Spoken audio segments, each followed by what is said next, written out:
Bonsoir l'Afrique et bonsoir le monde. Bienvenue mesdames et messieurs à la 4e livraison de votre émission, votre quotidienne donc, le point sur l'actualité. Sur les antennes de Foyo Média, vous le savez, vous nous trouvez sur toutes les plateformes. Nous sommes en TV, en radio, sur toutes les autres plateformes, Facebook Live, YouTube Live.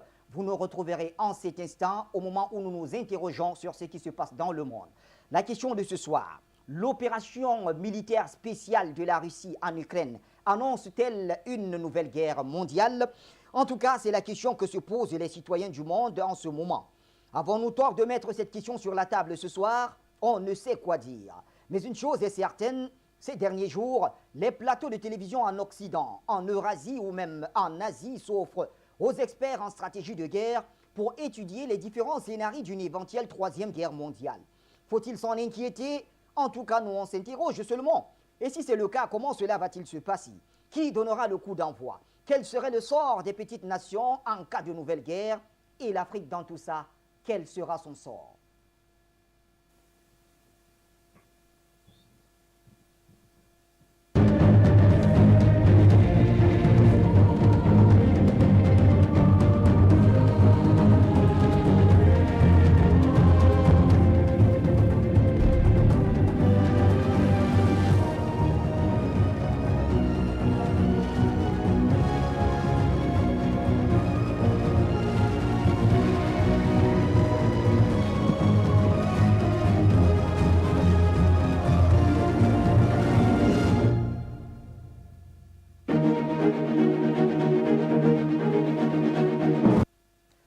Bonsoir, vous êtes nombreux à nous suivre en ce moment et vous faites bien de le faire puisque nous parlons des questions géopolitiques sur les antennes de Foyo Média. Et pour en parler ce soir, nous avons invité plusieurs personnalités, parmi lesquelles des géopoliticiens, des géostratèges et bien sûr des analystes politiques.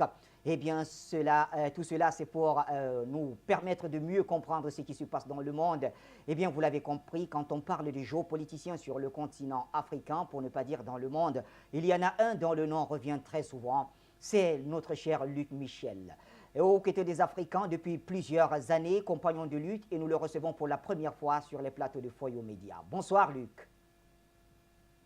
Bonsoir Bachir, bonsoir aux collègues sur le Zoom et bonsoir surtout à nos nouveaux téléspectateurs. La géopolitique, vous savez, je me suis battu pour en faire une science accessible à tous et pas un gadget pour intellectuels.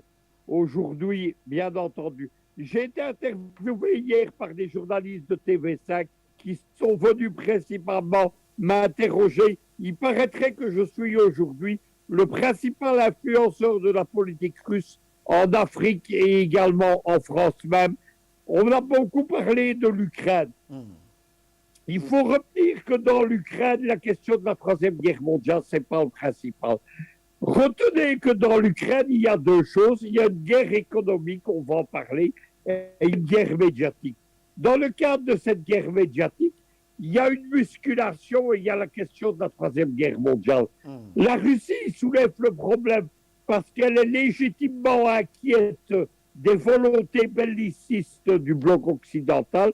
Et le bloc occidental fait croire que c'est la Russie qui menace une 3e guerre mondiale. Lavrov a bien précisé que la 3e guerre mondiale n'aurait pas lieu et qu'il n'y aurait pas de frappe atomique, sauf si on touchait au territoire de la Russie. En tout cas, mais au cœur de dossier ukrainien, il y a une guerre économique et aujourd'hui, il y a un événement considérable, c'est l'adoption par la Russie d'une forme d'état-loor. Je dis une forme d'état-loor parce qu'il y a des problèmes de change et de convertibilité dont Fabrice vous parlera après moi. Mais c'est important. Poutine a attiré les Occidentaux et en particulier les Américains et les Européens dans un piège financier et économique. Au départ des sanctions occidentales et américaines contre la Russie, Poutine a véritablement attiré les Occidentaux dans un piège monétaire. En enjeu, il y a ce qu'on appelle la dédollarisation du monde. On en parlera plus en profondeur, Luc Michel. Le marché des hydrocarbures, le gaz, le pétrole et le charbon. Mais ensuite, on va dédollariser toute l'économie mondiale. Très bien. On en parlera en profondeur dans quelques instants, Luc. Le temps pour moi d'accueillir les autres copanélistes très rapidement. Et vous l'avez dit, Fabrice Beyor est avec nous. Fabrice, bien le bonsoir. Merci de nous faire l'honneur de partager ce moment avec tous les téléspectateurs du monde entier. Ils sont nombreux aujourd'hui scotchés sur Foyou Média grâce à votre présence. Fabrice, bonsoir. Fabrice, le micro, me semble-t-il, n'est pas activé. Bonsoir, bonsoir. Merci, bonsoir, merci. Bachir. Voilà, merci d'être avec nous. Je rappelle à nos téléspectateurs que Fabrice intervient en direct de la Russie. Fabrice, je reviens à vous. Quelques secondes, le temps d'accueillir notre cher Suleiman Hamzat depuis Cotonou au Bénin. Bonsoir, Suleiman. Bonsoir, Bachir, madame, et bonsoir mes copains, bonsoir la galaxie patriotique panafricaine. Merci d'être là. Alors Fabrice, vous êtes du côté de Russie, je l'ai dit à nos téléspectateurs. Aujourd'hui, tous les regards sont fixés du côté de la Russie avec beaucoup de sympathisants, et il faut bien le dire, sur le continent africain. Qu'est-ce qui, selon vous, peut attirer cette sympathie? Deux choses, le passé et le présent. Le passé, à savoir l'action de l'Union soviétique, donc de la Russie à l'époque de son passé soviétique en soutien aux luttes anticoloniales en Afrique. Et le présent, l'alternative, l'alliance, l'axe géopolitique alternatif Russie-Afrique qui a été proposé concrètement à partir du sommet de Sochi, Russie-Afrique.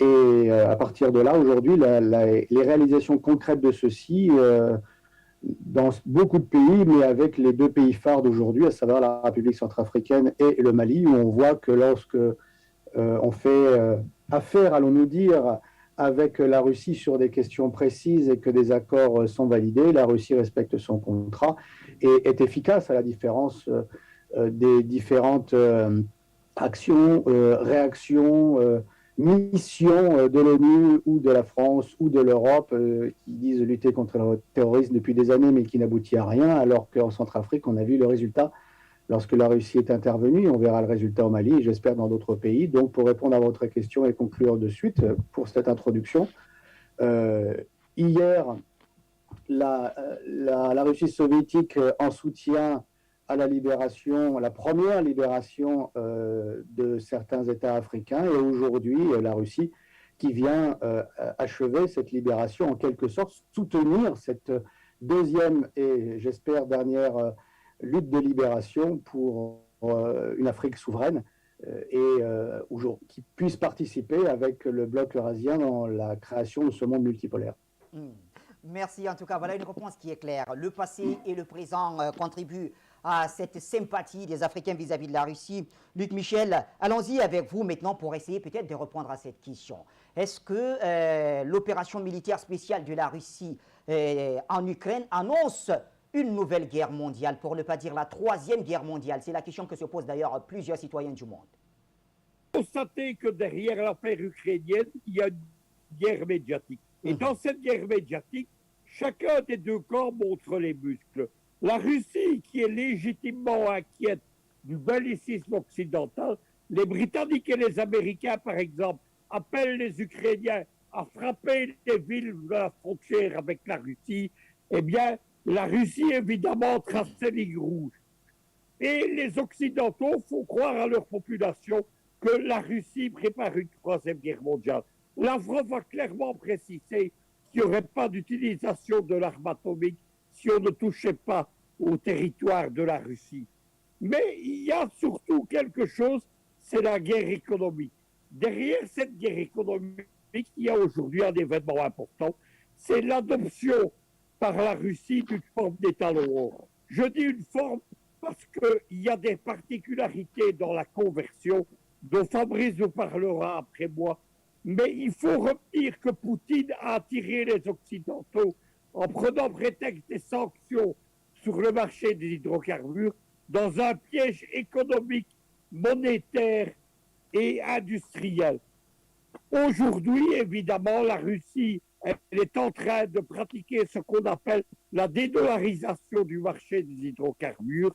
Et cet étalon or pour vendre en roubles, en yens ou en monnaie indienne le pétrole et le gaz, eh bien, elle va être suivie par les Chinois, elle va être suivie par les Indiens, elle va être suivie par les Saoudiens qui ne sont plus du côté américain, par les Qataris, par les Émiratis, etc. Quel est le piège de Poutine? C'est la dédollarisation du monde. Depuis 1945 et les accords de Bretton Woods, les États-Unis dominent économiquement et financièrement la totalité du monde. Avec les accords de 1972, ils ont remplacé l'étalon or par l'étalon dollar, c'est-à-dire par la planche à billets, une monnaie que les économistes qualifient de malsaine, tandis que l'économie basée sur l'or de la Russie, de la Chine, de l'Inde ou de l'Iran, c'est une économie qui est qualifiée, une monnaie qui sont qualifiées de saine.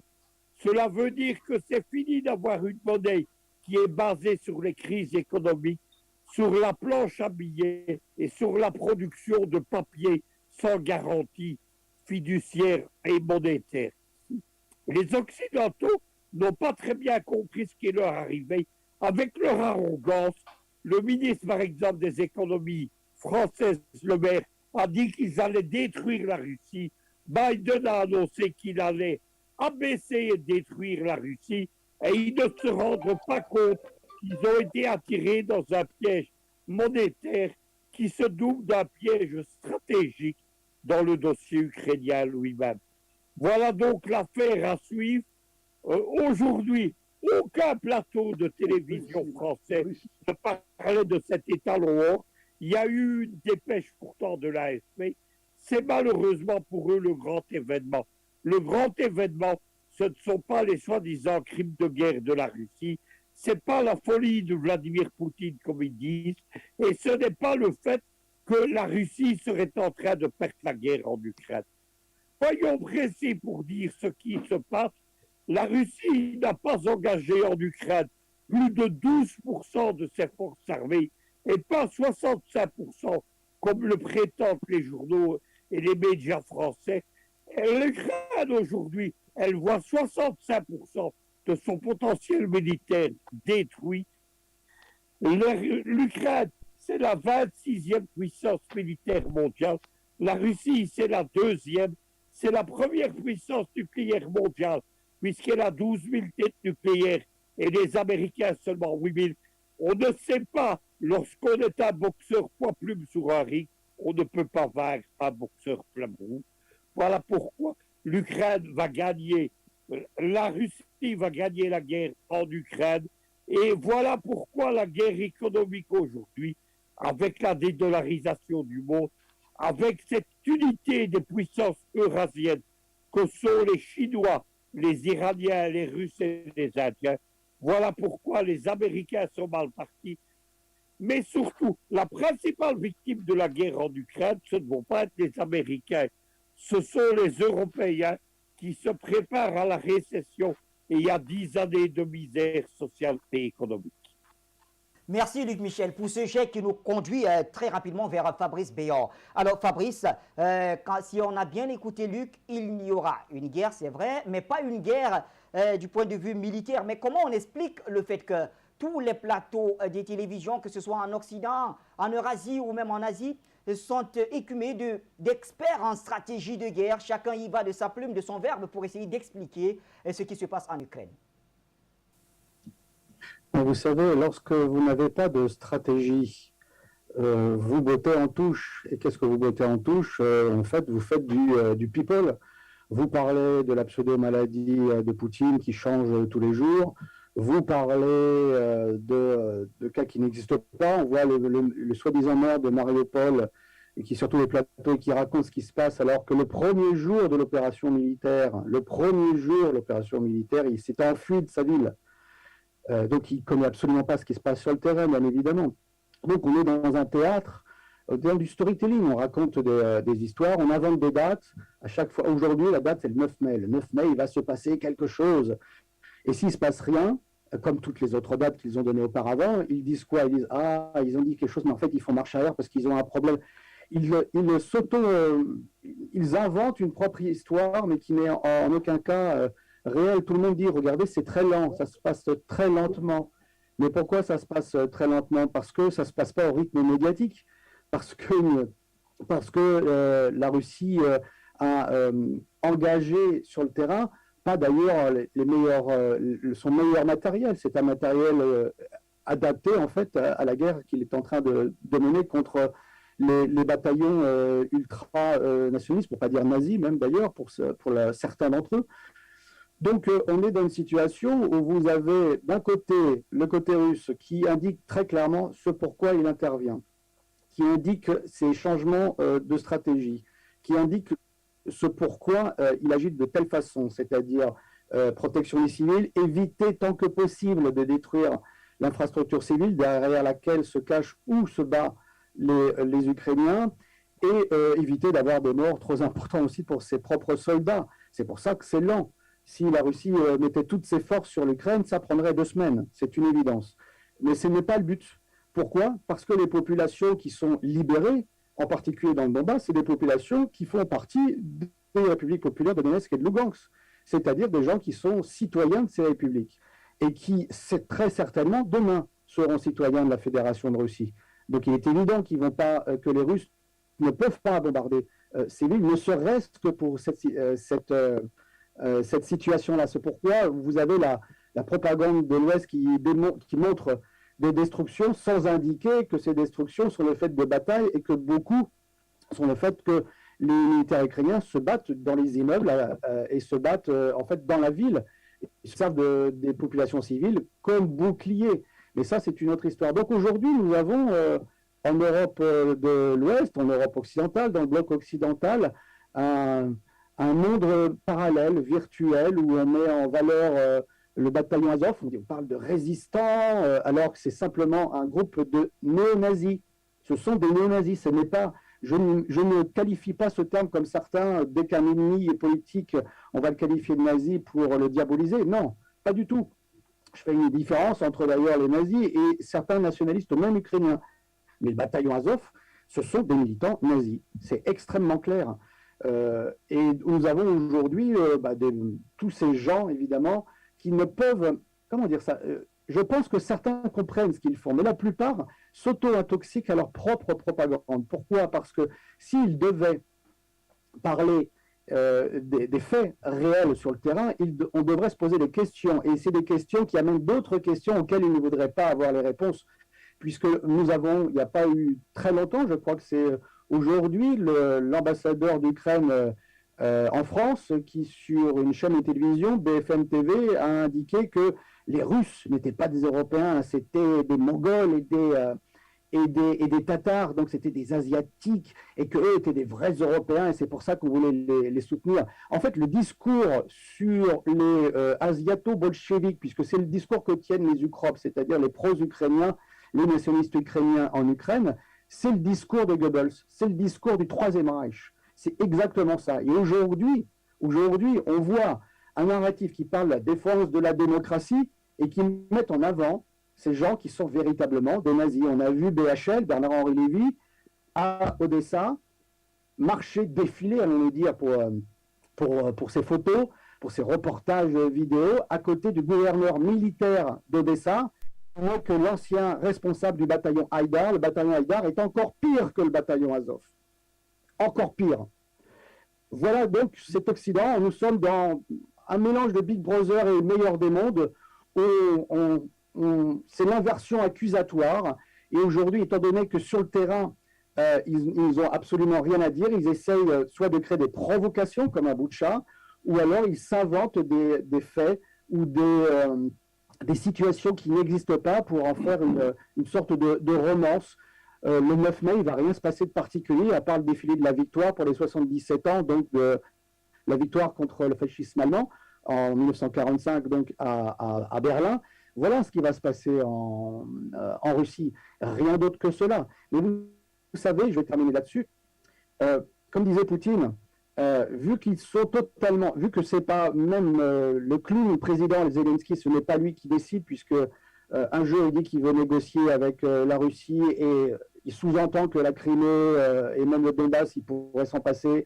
Et 2 jours après, il réclame que les Russes redonnent même la Crimée. Bon, voilà, on voit bien que c'est pas lui qui décide, bien évidemment.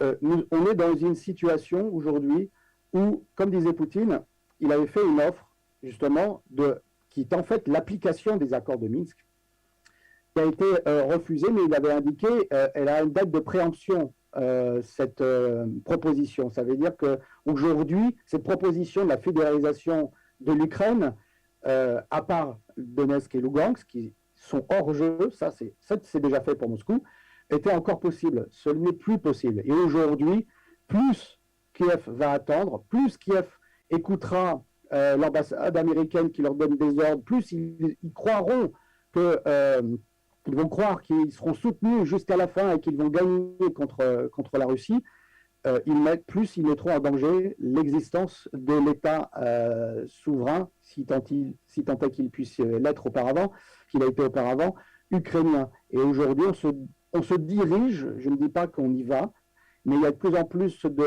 d'indicateurs qui précisent que nous allons vers une partition de l'Ukraine et de la renaissance de la Novorossia. Et vous savez, ils sont dans une situation totalement irréelle où on reproche à la Russie les augmentations du prix du pétrole et du gaz, alors que c'est le marché qui réagit. Ils disent que que Moscou fait du chantage en demandant qu'on paye en roubles. Alors pourquoi ils demandent de payer en roubles?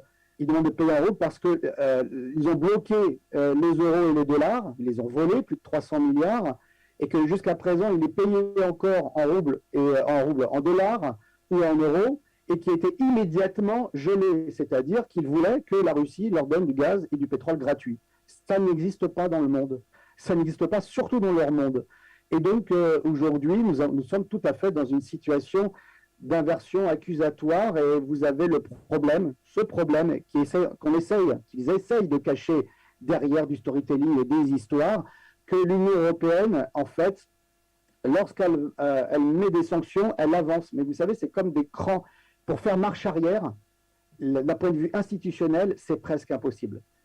C'est-à-dire que l'Union européenne s'est pris au piège elle-même, et surtout au piège américain, qui est en fait de détruire l'euro, de détruire son industrie, de détruire son économie, pour pouvoir que le dollar puisse reprendre la place qu'il avait un peu perdue face à l'euro, et de se donner quelques années supplémentaires dans la lutte, dans la guerre monétaire qui est actuellement entre le yuan et le dollar, puisque c'est ça la réalité d'aujourd'hui. Donc, pour conclure tout de suite, ils vivent dans un monde totalement irréel. Il suffit de regarder ce qui se passe dans les médias de l'OTAN et la réalité sur le terrain, et je vous assure que on a l'impression que c'est une plaisanterie à ciel ouvert, mais une plaisanterie à ciel ouvert où vous avez aujourd'hui ces gens qui donnent des leçons de démocratie, de bonne gouvernance au monde entier, qui met en héros des soldats et des militants néo-nazis.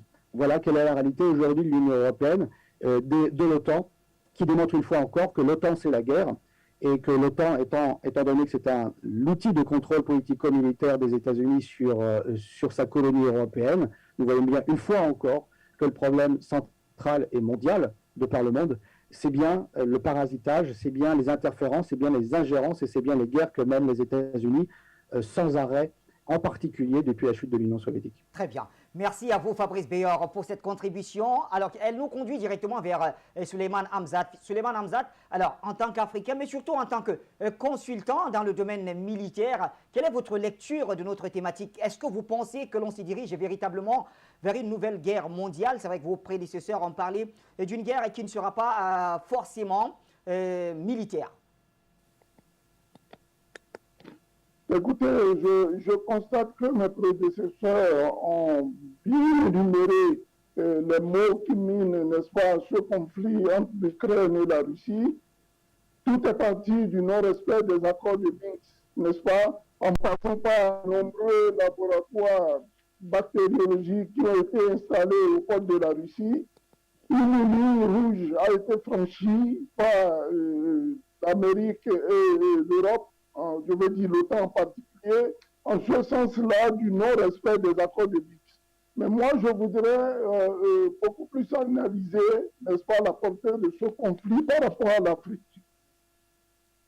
Vous allez remarquer que déjà au niveau des sanctions prises, n'est-ce pas, l'Afrique se retrouve dans un dilemme qui, ma foi, ne permet pas, n'est-ce pas, aux dirigeants que nous avons et qui ne savent d'ailleurs pas prendre les responsabilités de s'affirmer par rapport à ce conflit-là.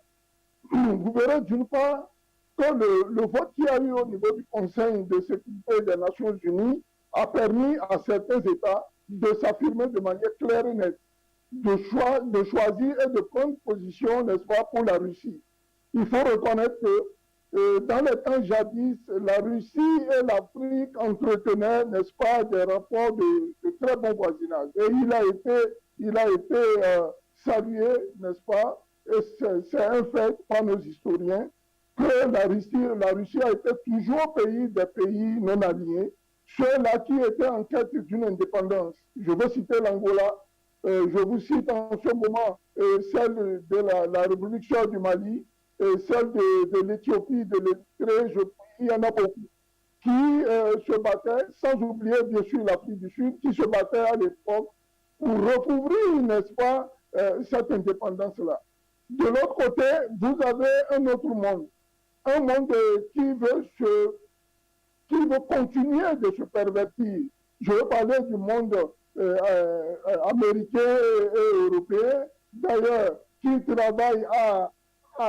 travaille pas à gagner les ressources qu'ils ont, n'est-ce pas? On peut vous parler de la planche à billets, un scénario dans lequel, si je prends les dernières informations, il y a la famine en Éthiopie, il y a des difficultés de par l'Afrique et de par le monde.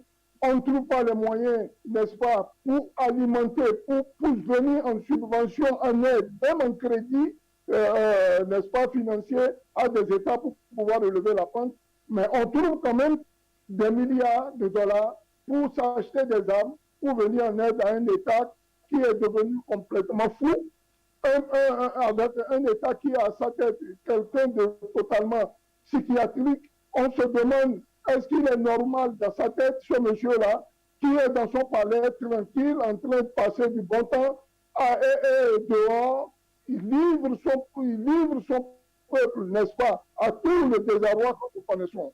C'est dommage d'avoir des dirigeants de ce genre, et il faille que, par rapport à cet enjeu-là de l'Ukraine, que l'Afrique décide n'est-ce pas, de prendre ses responsabilités.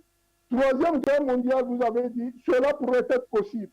Et vous verrez d'ailleurs que dans des États, et je vais citer la France par exemple, et la Grande-Bretagne, il y a déjà des officiers, n'est-ce pas, à la retraite ou non de cette armée, des hommes politiques qui se lèvent et qui s'indignent, n'est-ce pas, de la manière dont les dirigeants actuels de l'Europe mènent cette guerre-là. On vous plonge dans des sanctions, et de l'autre côté, ceux qui vous poussent à ces sanctions-là vont toujours dans l'abreuvoir russe. On va toujours de ce côté-là acheter le gaz. Pendant ce temps, on vous dit, non, n'achetez pas du pétrole russe, n'achetez pas de gaz russe. Mais ils sont les premiers à faire ils font des détours, ils sont de l'autre côté pour acheter du gaz russe. C'est pour vous dire quoi? Il faut arrêter d'être des suivistes. Les Africains aujourd'hui ont tout, d'ailleurs, cette crise-là nous donne l'occasion aujourd'hui de nous émanciper. Et je pense que le Mali est en train de prendre la bonne voie dans ce sens. Il y a d'autres États qui ne disent pas grandes choses, qui ne parlent pas, qui ne font pas trop de bruit, mais qui avancent à grands pas dans ce domaine. Je voudrais aussi souligner la position des BRICS. Le Brésil, Russie, Chine, la Russie et l'Afrique du Sud, qui, face à cette crise-là, se mettent ensemble, n'est-ce pas, pour affirmer leur unité. Cette unité-là d'un monde multipolaire. Parce que la manière dont le monde est actuellement dirigé, où d'autres ont le choix de prendre des avions, aller en Irak, bombarder à volo, aller en Libye, la détruire, un pays qui n'avait aucune dette extérieure, un pays dans lequel, et je le dis sous le contrôle de mon élève Michel, un pays où j'ai été formé, où j'ai fait mes cours officiers, un pays qui ne devait que dalle, qui avait toutes les possibilités, tout était gratuit en Libye, l'électricité, l'eau, la nourriture, on vous donnait tout en Libye. Ce pays-là a été détruit par un géopolitique appelé Sarkozy, sous la bannière de l'OTAN, lequel OTAN aujourd'hui se livre, n'est-ce pas, au même désordre que nous remarquons par rapport à la Russie en territoire ukrainien. Mais je voudrais attirer l'attention des chefs d'État africains sur une problématique. La problématique de cette quantité d'armes qui sont fournies à l'Ukraine. Oui. Il faut faire très attention parce que la plupart des théâtres d'opération que vous voyez en Afrique sont souvent fournis en Kalachnikov. Vous avez remarqué aussi que la Russie n'a jamais livré une arme à des rebelles. La Russie n'a jamais livré une arme de manière officieuse à un groupe armé. C'est toujours des armes qui ont été achetées dans les anciennes réserves qui sont restées du côté de l'Ukraine, de l'Union soviétique, qui sont restées de l'Ukraine. Et je sais de quoi je vous parle. Et pour chuter, je vais vous dire ceci. Le président Zelensky, si tel est qu'il est encore président, a affirmé plusieurs fois que les armes qui ont été données par l'OTAN et par les États-Unis n'ont pas été fournies dans leur entièreté. Où sont passés le reste des armes? Posons-nous la question. Et depuis hier, je peux rassurer la communauté africaine, nous voyons au Bénin ici un convoi de véhicules blindés français en provenance du Niger qui vont vers le port du Bénin. C'est vous dire quoi? Qu'ils sont en train de plier bagaille effectivement du Mali, mais le combat ne devait pas s'arrêter là.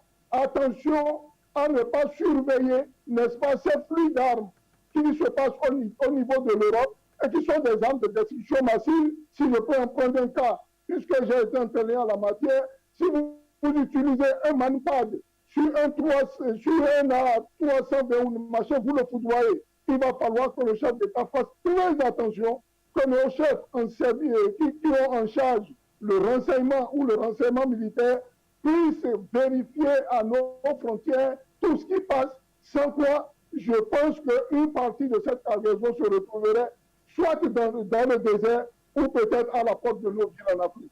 Merci Souleymane Hamzat. Eh bien, je rappelle à nos téléspectateurs le numéro qui s'affiche au bas de votre petit écran. Vous pouvez y aller et bien sûr nous appeler, nous envoyer vos messages.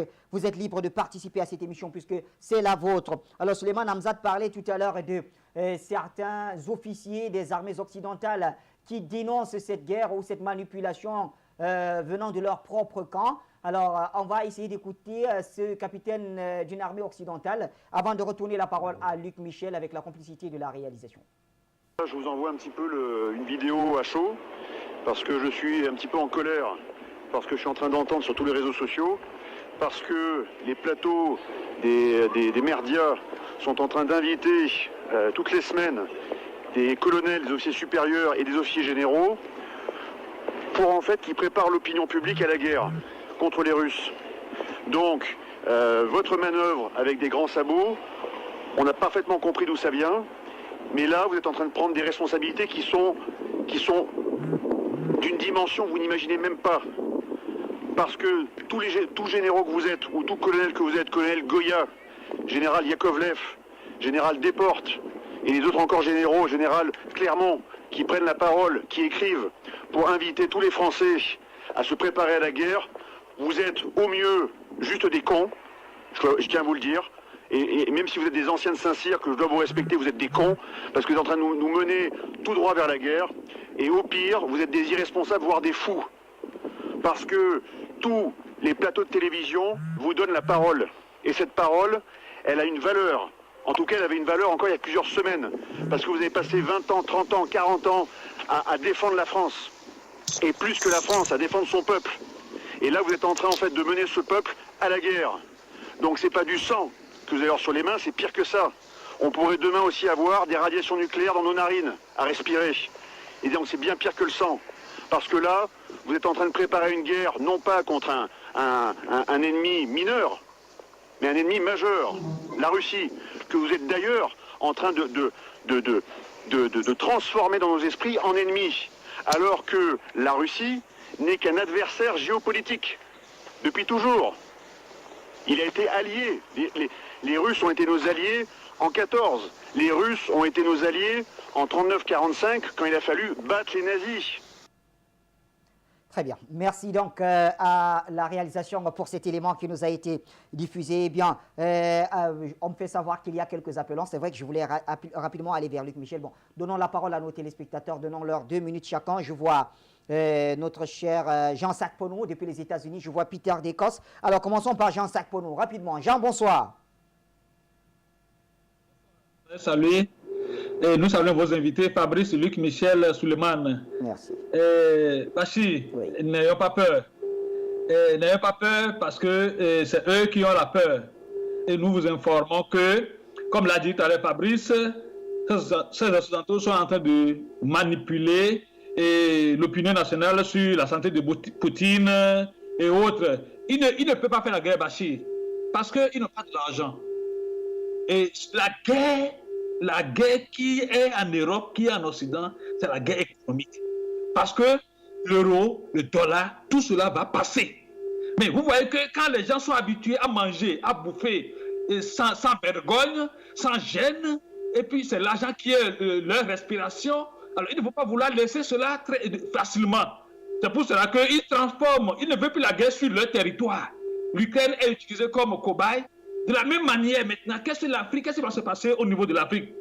Il n'y aura pas une guerre mondiale. Ça, enlevez ça de la tête pour le moment. Pour le moment. Parce que les choses peuvent changer à tout moment. Ça, c'est ça. Maintenant, ce qui va se passer en Afrique, c'est ce que nous voyons. C'est ce que le secrétaire général de M. Guterres, ce criminel-là, il devait faire la prison. C'est ce qu'il est venu faire la fois dernière, dire aux Africains. Ils sont en train de préparer les Africains à une guerre. Et c'est l'Afrique qui sera utilisée comme cobaye. Nous le disons, il faut que les gens connaissent, que nos dirigeants sachent cela. Guterres a dit, oui, que maintenant les djihadistes se répandent dans le golfe de Guinée, c'est pour justifier leur présence renforcée. Les armes que les Américains et les Occidentaux envoient en Ukraine ne vont pas en Ukraine. On les ramasse pour aller au Niger et autres pour pouvoir effectivement installer leurs bases pour détruire la population africaine. Ça, n'oubliez pas ça. Ils ont toujours cherché à détruire la population africaine. Voilà une occasion qui est en fait pour eux et leurs marionnettes qui sont nos dirigeants, parce qu'ils ne comprennent pas. Merci en tout cas à Jean Sacpono pour sa contribution depuis les États-Unis. Jean Sacpono, visiblement très très remonté. Et bien sûr, nous donnons la parole à Peter à présent. Peter, on a 2 minutes avec vous également. Vous avez la parole, cher ami.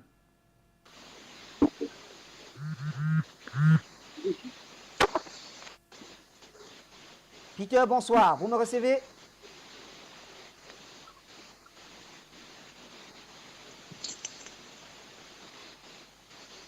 Alors, je n'ai pas le retour de Peter.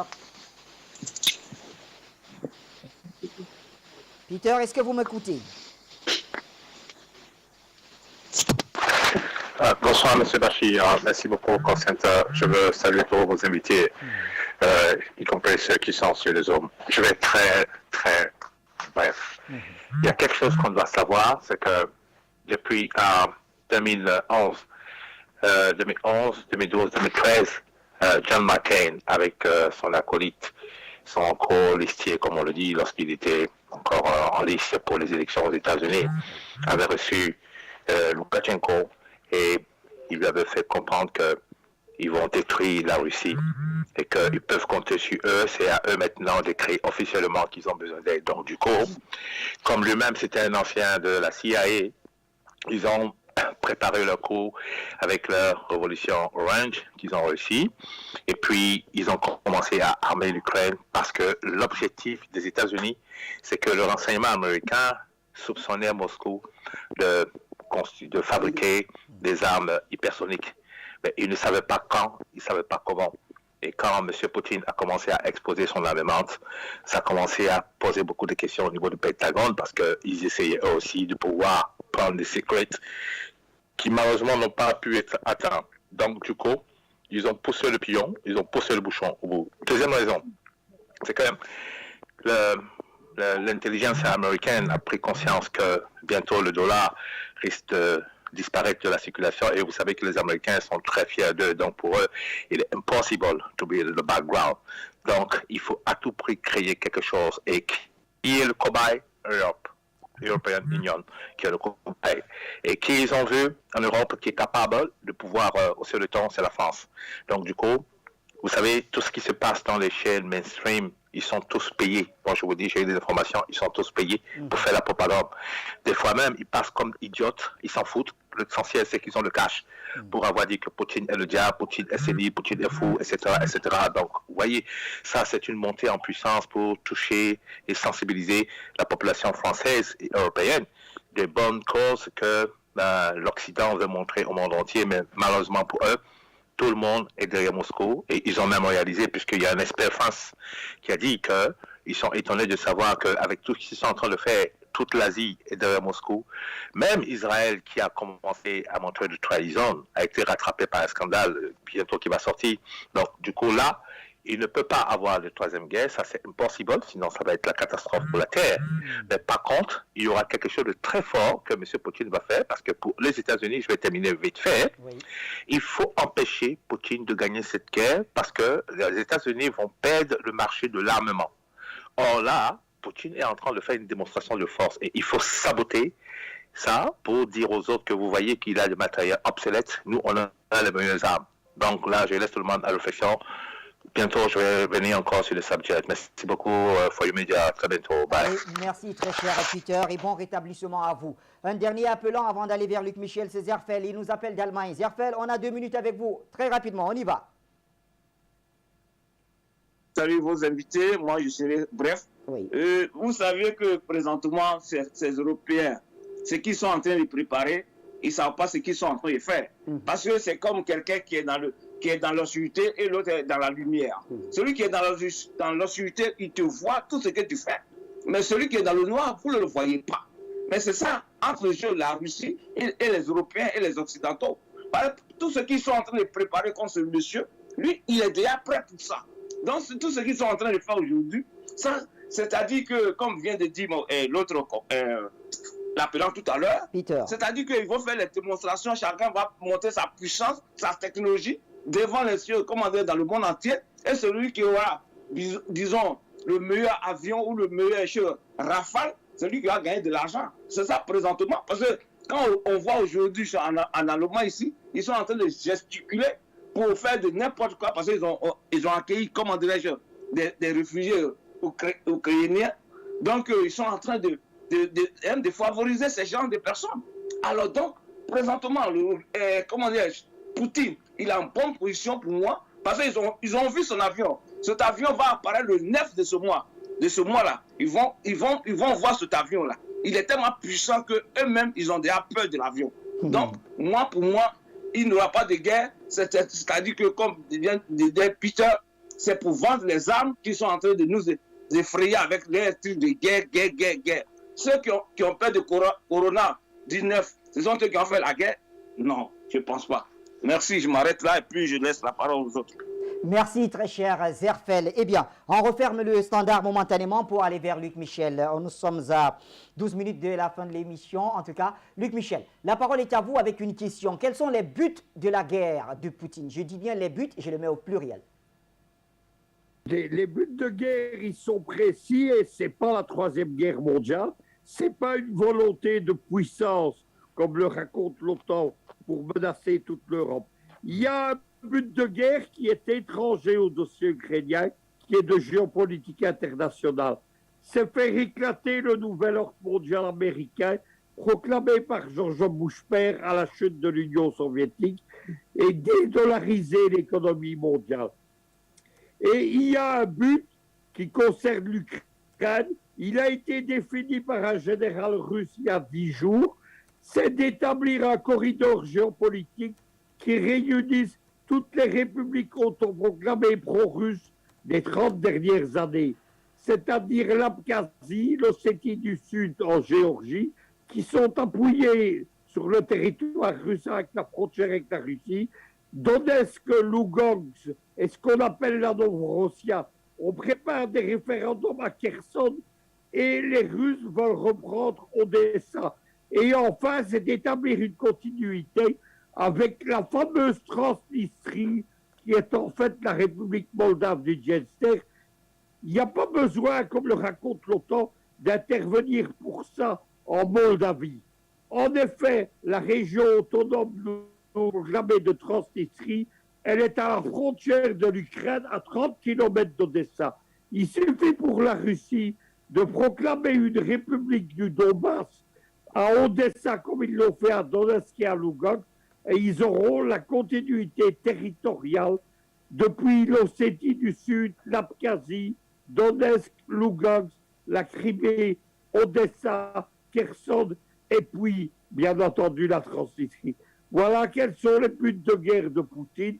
Cela suppose évidemment, on m'a posé la question hier sur les antennes de TV5, on m'a demandé qu'est-ce que je pensais de l'Ukraine.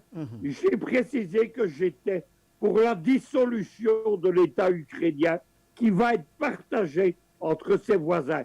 Parmi ses voisins, il y a 3 pays de l'OTAN d'ailleurs qui ont des minorités ethniques en Ukraine. C'est la Rousse Carpathia, qui est une région qui est peuplée par des Hongrois. Il y a une région qui est peuplée par des Roumains entre la frontière roumaine et Odessa, justement.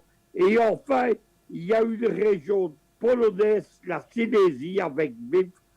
La diplomatie russe a publié des documents il y a 48 heures de la diplomatie polonaise pour la Pologne s'apprête à prendre militairement le contrôle de l'ancienne Galicie qui lui appartenait jusqu'en 1917. Avec son maximalisme, avec sa provocation, avec sa montée à la guerre, Zelensky est en train d'organiser la destruction de l'État ukrainien. Très bien. Merci à Luc Michel. Voilà donc qui est dit. Fabrice Béor, la parole est à vous. Certainement, ce sera le dernier tour de table. Et la question que tout le monde se pose du point de vue des petites nations, quel sera le sort de ces petites nations dans cette guerre, qu'elle soit militaire, médiatique ou même économique, comme vous l'avez si bien relevé? Nous parlons, comme petite nation, nous parlons de l'Ukraine. Je vais dire les autres pays qui ne sont qui ne sont pas outillés avec l'arme nucléaire. Oui, comme ça a été précisé précédemment par Luc, il y a plusieurs lectures de cet affrontement, cet bien affrontement de la Russie contre l'OTAN, qui a été lancé, on va dire, par Poutine, puisqu'il rappelle, lorsqu'il était jeune, il dit « Ce que j'ai appris dans les Russes, c'est lorsque le combat est inévitable, l'affrontement est inévitable, il faut frapper le premier ». C'est ce qu'a fait la Russie. Pourquoi? Parce que non seulement dans le cas ukrainien, les Ukrainiens étaient en train de préparer une offensive contre le Donbass, mais aussi que la finalité est bien d'une guerre contre la Russie et qu'il fallait donc réduire à néant, d'où le terme de démilitarisation de l'Ukraine. Avant que ça n'arrive, Poutine avait parlé en particulier qu'en 1941, ils ont eu donc la Seconde Guerre mondiale, et ils ont tout fait auparavant pour trouver des alliances avec l'Occident qui ne l'a jamais fait pour lutter contre l'Allemagne nazie, que le seul outil qu'ils avaient, c'était de s'entendre avec l'Allemagne nazie pour retarder autant que faire se peut l'offensive et qu'ils puissent se préparer. Et ils ont dit qu'à trop attendre, ça leur a coûté extrêmement cher, c'est-à-dire 27 millions de citoyens soviétiques et de soldats. Ce pourquoi, aujourd'hui, la Russie est passée à l'offensive, mais passée à l'offensive non pas pour faire une guerre, pas pour la Troisième Guerre mondiale. Il n'y a pas de guerre entre puissances nucléaires, si ce n'est que la fin du monde. Donc il n'y aura pas de Troisième Guerre mondiale de cette façon-là. Par contre, évidemment, on va passer dans des conflits de plus en plus chauds, il est évident que ce que veut d'ailleurs, par exemple, aujourd'hui le monde occidental et l'OTAN, en donnant des armes à l'Ukraine, ils savent très bien que la junte de Kiev ne va pas pouvoir résister parce qu'elle n'est pas structurée, parce que les meilleurs soldats ou officiers ont déjà été, on va dire, soit tués, soit sont faits prisonniers, soit eux-mêmes se sont rendus. Donc, il n'y a plus vraiment une qualité humaine à disposition. La junte de Kiev en elle-même, de toute façon, et l'État le plus corrompu au monde dans la liste de toutes les organisations internationales qui en parlent. Imaginez bien que l'aide humanitaire est même vendue. Elle n'arrive pas à l'aide humanitaire occidentale auprès des Ukrainiens. Elle est vendue. Donc voilà quel est le niveau. Imaginez aussi que les armes qu'ils reçoivent, des fois, ils les vendent également à la République populaire de Donetsk et de Lugansk. Vous avez des soldats ukrainiens qui vendent en face, au Donbass, les armes qu'ils ont reçues de l'Occident. Voilà ce qu'est l'Ukraine d'aujourd'hui. Donc, il n'y aura pas de troisième guerre mondiale, mais par contre, ce qui est clair, c'est qu'il est évident que Poutine a donné le top départ, et je vais conclure là-dessus d'ici moins de 2 minutes, le top départ de la confrontation géopolitique majeure qui est jusque-là a toujours été présente. Il n'y a jamais eu fin de la guerre froide. C'est simplement une continuité et d'une autre manière. Mais aujourd'hui, on arrête l'hypocrisie, évidemment, puisque si la Russie avait attendu, c'était elle qui était visée.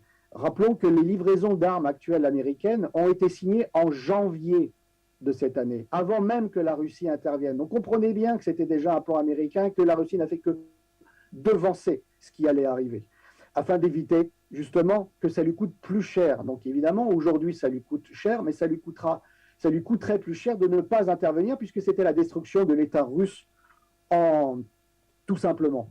Donc aujourd'hui, on est dans une situation où, face à la résistance de la Russie, face à la résilience de la Russie, avec le rouble aujourd'hui qui est revenu même à une situation bien meilleure qu'il y a 2 ans, face à la Chine qui aujourd'hui a enfin pris position d'une manière très claire, et même la neutralité de l'Inde est en fait très positive vis-à-vis de la Russie, et même le Brésil qui est proche des États-Unis quand même jusqu'à présent, aujourd'hui est dans une neutralité qui est également en réalité du côté, on va dire, des BRICS et de ce nouveau monde multipolaire. Nous sommes donc bien au début d'une grande bataille, cette tectonique donc de la géopolitique, des plaques géopolitiques qui est en cours, et c'est bien un monde, quand il parlait après le Covid, il parlait du monde d'après. Le monde d'après, il commence aujourd'hui. Il a commencé le 24 février dans le Donbass, et il va se continuer. Soyez-en sûrs que la Russie va gagner, c'est une évidence, la Russie a déjà gagné, c'est juste une question de temps.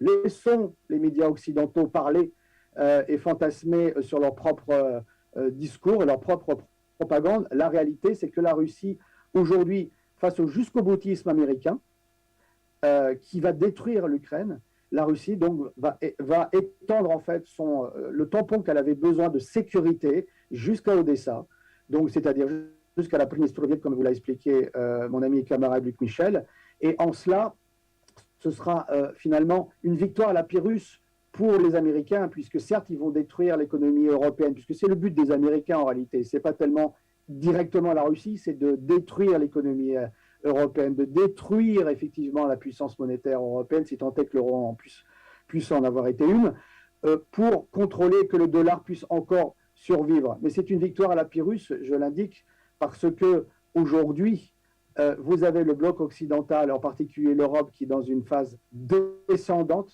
avec une crise monétaire, une crise économique, une crise sociale, une crise industrielle, avec l'inflation, l'hyperinflation qui va arriver, et une Russie aujourd'hui qui, elle-même, de par les sanctions qui lui sont imposées, va devoir, ce qui était déjà un objectif, se réindustrialiser encore plus qu'elle ne l'est, c'est-à-dire qu'à long terme, à moyen et à long terme, le bloc eurasien, et la Russie en particulier, va en sortir plus forte, et le bloc occidental, la colonie européenne, va ressortir encore plus faible.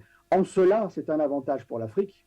En cela, c'est un avantage à long terme dans le combat contre la puissance américaine. Moi, je suis européen, je ne suis pas occidental, je ne souhaite pas le malheur à mes compatriotes européens. Mais aujourd'hui, c'est la voie qui a été choisie, et c'est ce qui va arriver dans les mois et dans les années qui viennent. Et juste pour terminer, il parle des sanctions contre le gaz et qui vont s'en passer avant la fin de l'année.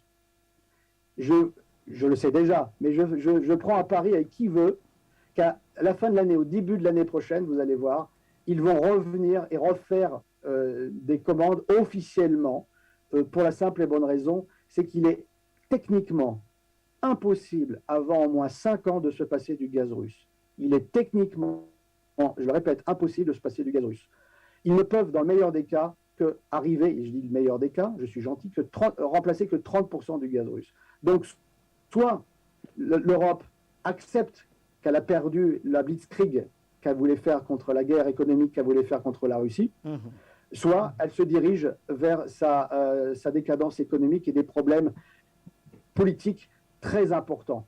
Donc, le théâtre des médias occidentaux peut continuer, mais la réalité économique et sociale qui va se développer d'ici la fin de l'année en Europe, je pense que ce sera surtout ça qui va attirer leur attention. C'est pourquoi je vous dis qu'à moyen terme, si à court terme la Russie prend du temps pour gagner, à moyen et à long terme, elle va en sortir encore plus forte. Et en cela, l'alliance géopolitique, l'axe Afrique-Eurasie, Afrique-Russie est important puisque c'est un partenaire qui va se renforcer, alors que le monde, le bloc occidental, au contraire, va devenir de plus en plus faible malgré la puissance aujourd'hui du dollar.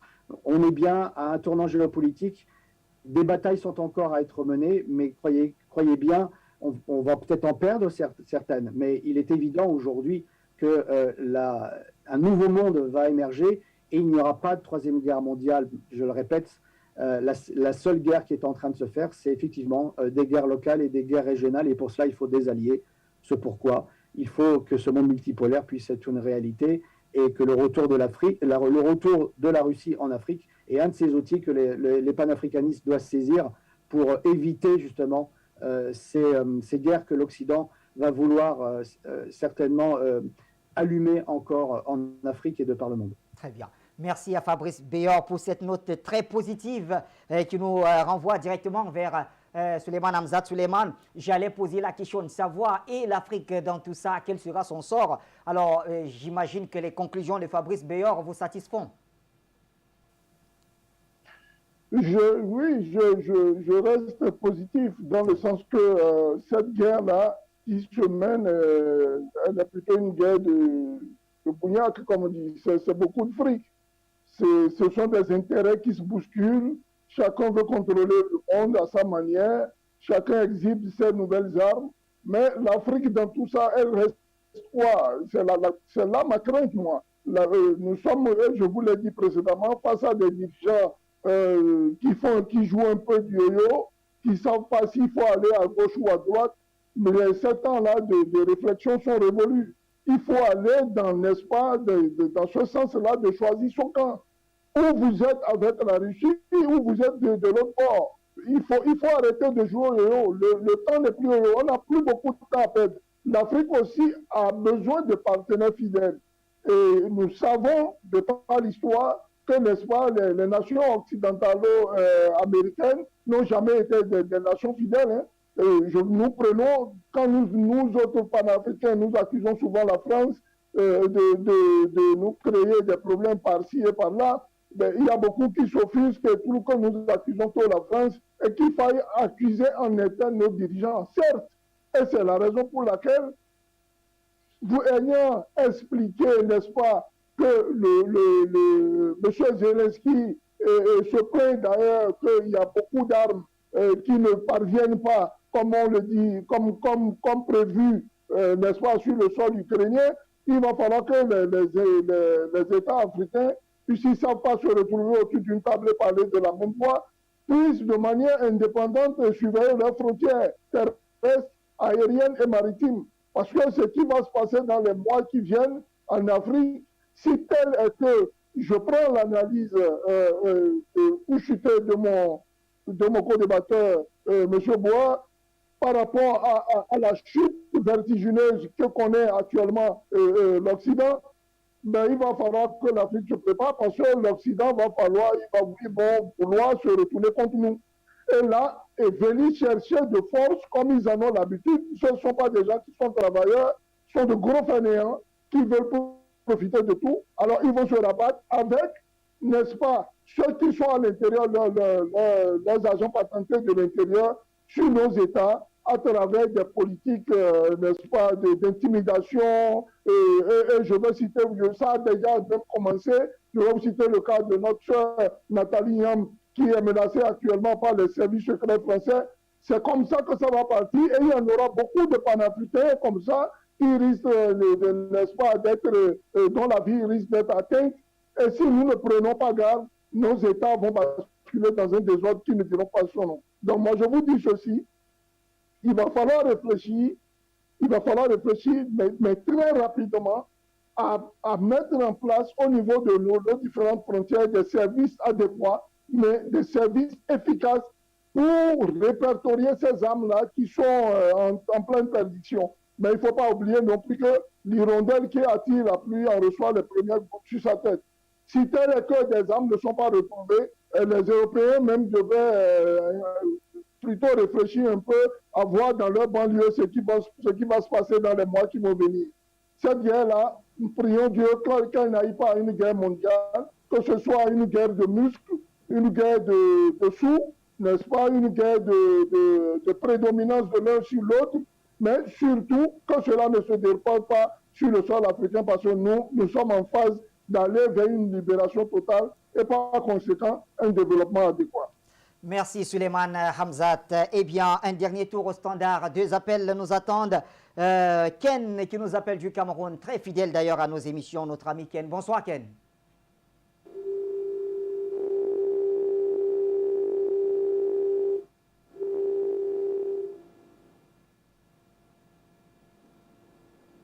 Allô Ken, vous m'écoutez?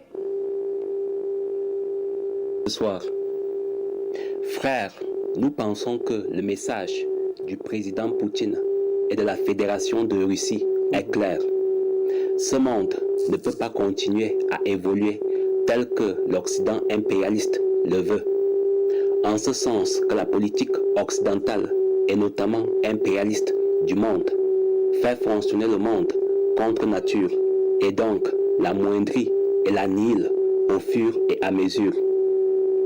Et on sait bien que si Poutine a décidé de lancer en Ukraine l'opération militaire spéciale et légitime qu'il a lancée, c'est effectivement pour annihiler le mal que cet Occident impérialiste projetait de propager dans le monde depuis l'Ukraine. Malgré cela, cet Occident se cache toujours derrière l'Ukraine pour faire indirectement la guerre à la Russie en finançant l'armée ukrainienne en armes lourdes.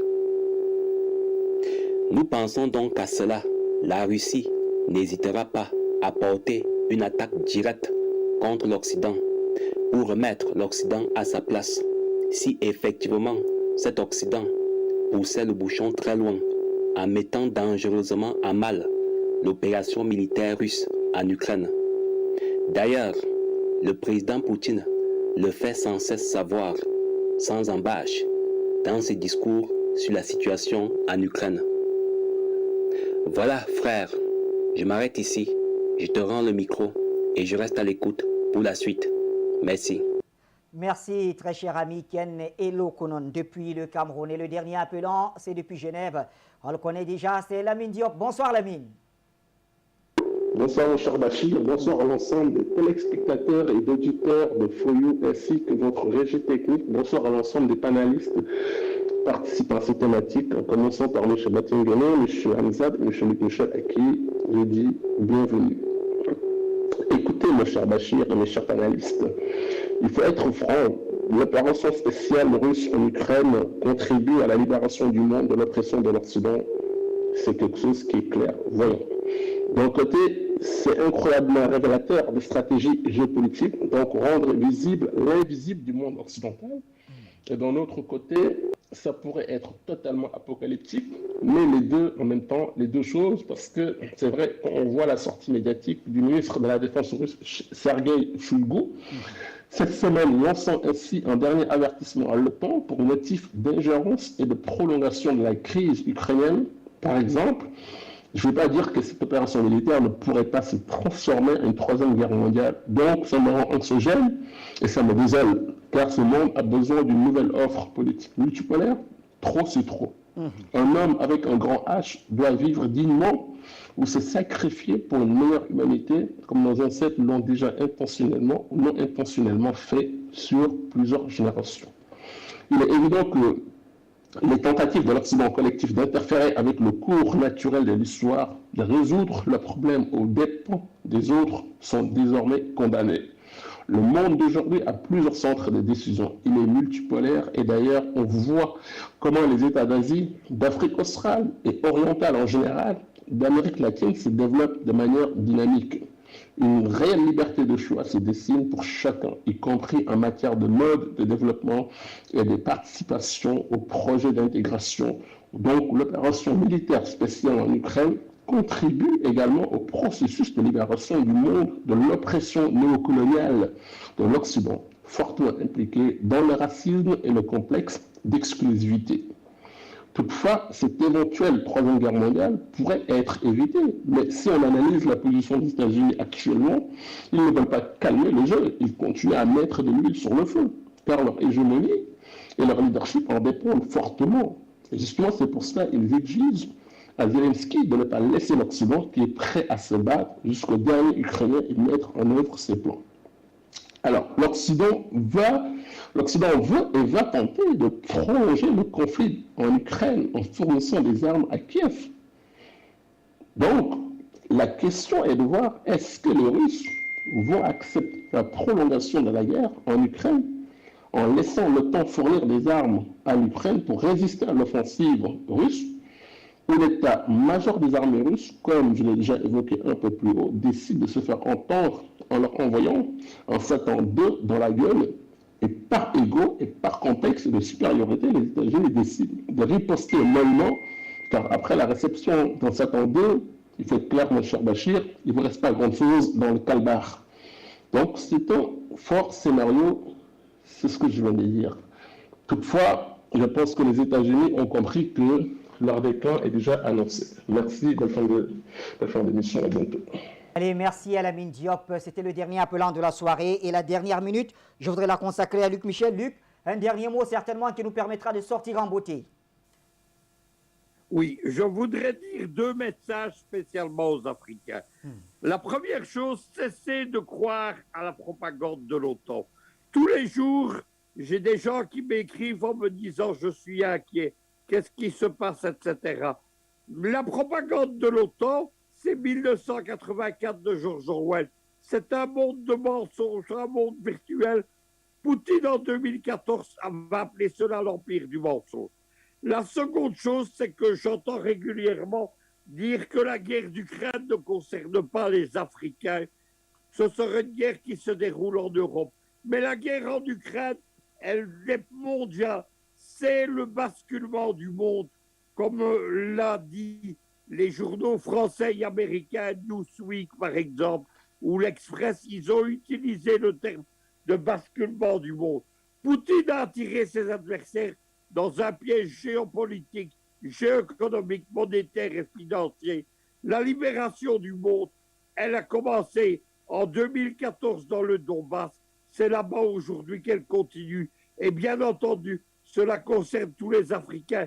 Si nos camarades maliens se dégagent de Barkhane, se dégagent de France 24, se dégagent de RFI, c'est parce qu'il y a les événements d'Ukraine.